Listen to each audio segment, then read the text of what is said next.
saw this here. I've just uploaded it. It just needs to be shared as a screen. This, basically there was a 649-page document, but here's the article about wiping the names, and each and every single name, Palestinian families killed in Israeli attacks on Gaza. Um, this is one particular example, and it goes on to give you a list of these families, and how individually these people have been, systematically wiped out. The generations are completely down. This is one particular family where one of the individuals, the father of Zain, he rushed home. He was shocked. I saw a scene. I could not believe my eyes. Everybody was under the rubble. The house were pulverized. The bodies were reduced to shreds. So imagine that you're coming home to your family and everything is removed to shreds. Totally, everything's removed to shreds. And these are by the way, and I'm going to just share another report with you. These are conservative figures, 41,909 people. That's the figures given by the Palestinian Health Ministry. And in fact, if you look at that on average, which is a low estimate, and I'll tell you why, on average, you have a situation that every day in Gaza, about 115 people are killed on average. That's one out of every 55 people. 46 are children, 31 are women, 38 are men. So the vast majority of people murdered are actually children. 266 people are injured daily. This is daily. That's about out of every 23 people in Gaza. 27 people are missing under the rubble, and 5,480 people are essentially forced from their homes. So this is the issue, the children. And I want to Gaza has become basically, as the United Nations has stated, a modern day graveyard for children. Many of these children live through traumas of multiple wars. More than 17,000 children have lost approximately one or either two parents. And in the early days of October 26, when it essentially started, but even before that, at least 38 members of one family across 3 generations, including 7 women and 20 children, were murdered. But this is not it. We've been banding around the figures of um, 41,000, 42,000, and so on and so forth. But the figures are actually different. If you look at the figures, and I'm going to share this particular document. This is a report from the Lancet. The Lancet is a medical journal. According to the Lancet report, do you know how many people have been possibly murdered in Gaza? According to the Lancet, the number of individuals murdered in Gaza you're looking at a figure of approximately 186,000. 186,000 that have been murdered, and this basically includes the figures. And let me share this. This is the article here. I'm going to share this here so that people can see that we're not lying or making this up. The Gaza Health Ministry is stating that the figures are about 41,000, but according to the Lancet report, here's a figure. Gaza toll could exceed 186,000. And the study finds, if you can share this, yeah, you've got it shared on the screen. The study finds factors like diseases will lead to more indirect deaths. So 186,000 basically is the cumulative figure of the deaths. This is published in the journal The Lancet. That's published in The Lancet. According to the health ministry, more than 38,000 have been killed. That's the Gaza Health Ministry. So those figures are, in fact, conservative. They're conservative. But the study points out that the death toll is higher because they haven't taken into account the thousands of dead buried under rubble. And you're looking at this is basically, look at the date. This is in July. 2024. So taking into account July, you're looking at August, September, October. Plus now you've got what's happening in Lebanon, where on conservative estimates, 2,000 to 3,000 people have been murdered by the Israel. The vast majority are basically not Hezbollah fighters, but essentially are civilians, men, women, and children. The reality of the situation is that the situation is shocking beyond belief. But this is even worse. There's something worse.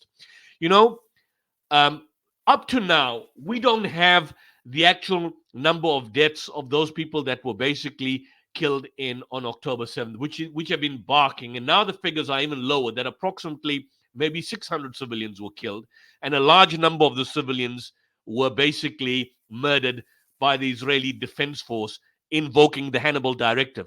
Now, just in September, and I don't think we've covered this, you have a situation where there was a release done, and this was basically shared in the Swedish National Parliament as well. This was a report. This is shared by the Cradle. I'm going to share this, Brother Muhammad. Here's it here. This is it here. You can share this on the screen. And if I'm just going to expand this, Gaza officials have now released a document, a 649-page document, which names every single Palestinian that was killed and murdered by Israel. And if you go to this particular document, if you go to this specific document here, about 164, 649-page document that had been killed, the names of on the first 14 pages of the document, there are names of just babies murdered under the age of 1.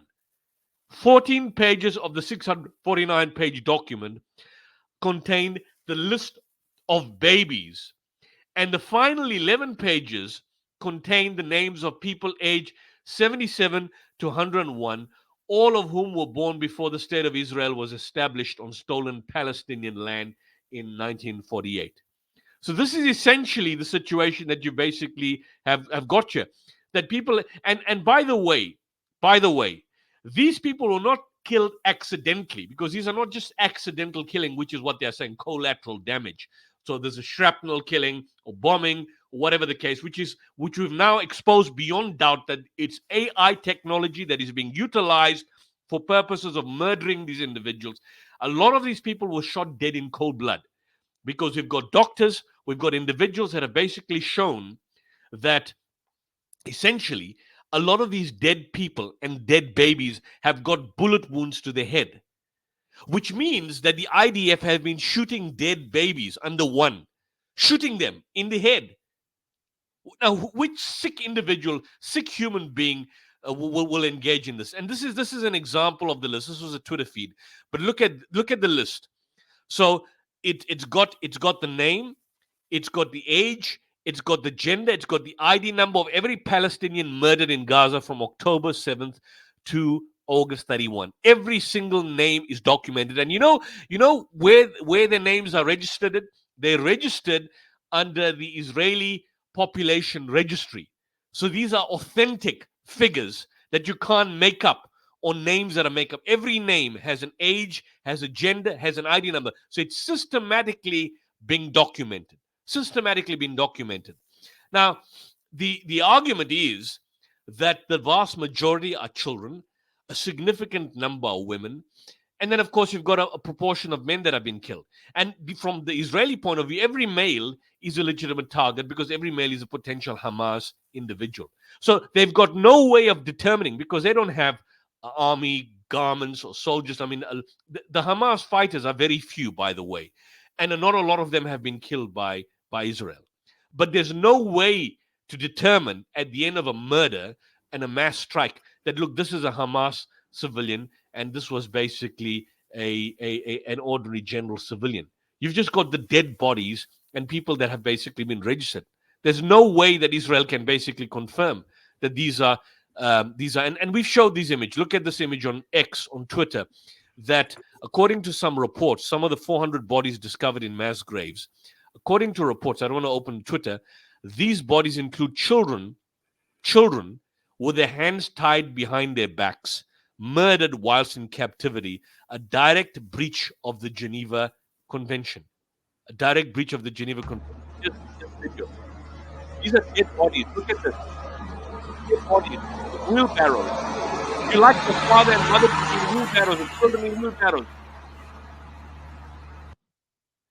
Yeah, here's a classical example of this, and therefore you have this genocidal rhetoric. People talk about genocide. Hamas hasn't engaged in any form of genocide. There's no genocidal rhetoric in its charter. I've read the original charter of 87. I've read the updated charter of 2017. Nothing. Any sick psychopath out there that wants to come and challenge us about the charter. Nothing of genocidal nature. Yet, you've got genocidal Israeli prime ministers like Itamar Ben-Gvir and Bezalel Smotrich, two of these psychopaths that we've exposed, and their supporters within the Israeli administrative Knesset, state clearly that they wish to flatten Gaza and expel 2.3 million residents to make way for new Jewish settlements in the enclave. So they're making no excuse of this. They're not covering it up any longer, not at all. This is an interesting article. And since we're discussing the year's anniversary, I want to also share this, Brother Mohammed, before you jump in, and I'd like to hear your opinions on this. This is a Guardian report, which is quite fascinating because it shows the pictures before and it shows the pictures after. And just for the record, Brother Mohammed, I have no problem. I know time's limited. We're going to go until about 6:30, 7:15. But share the StreamYard link. Share the StreamYard link. We have no fear of anyone who wants to come in. Share the StreamYard link. If you want to join on us and challenge us, as we've asked you for months, come and join us. You can post it in the chat. You can post it on the YouTube. People are free to come on. But this is what I wanted to show here. If you can share this screen here, this is from the Guardian newspaper. This is dated to last week. A month before last, 25th September, just the end of last month.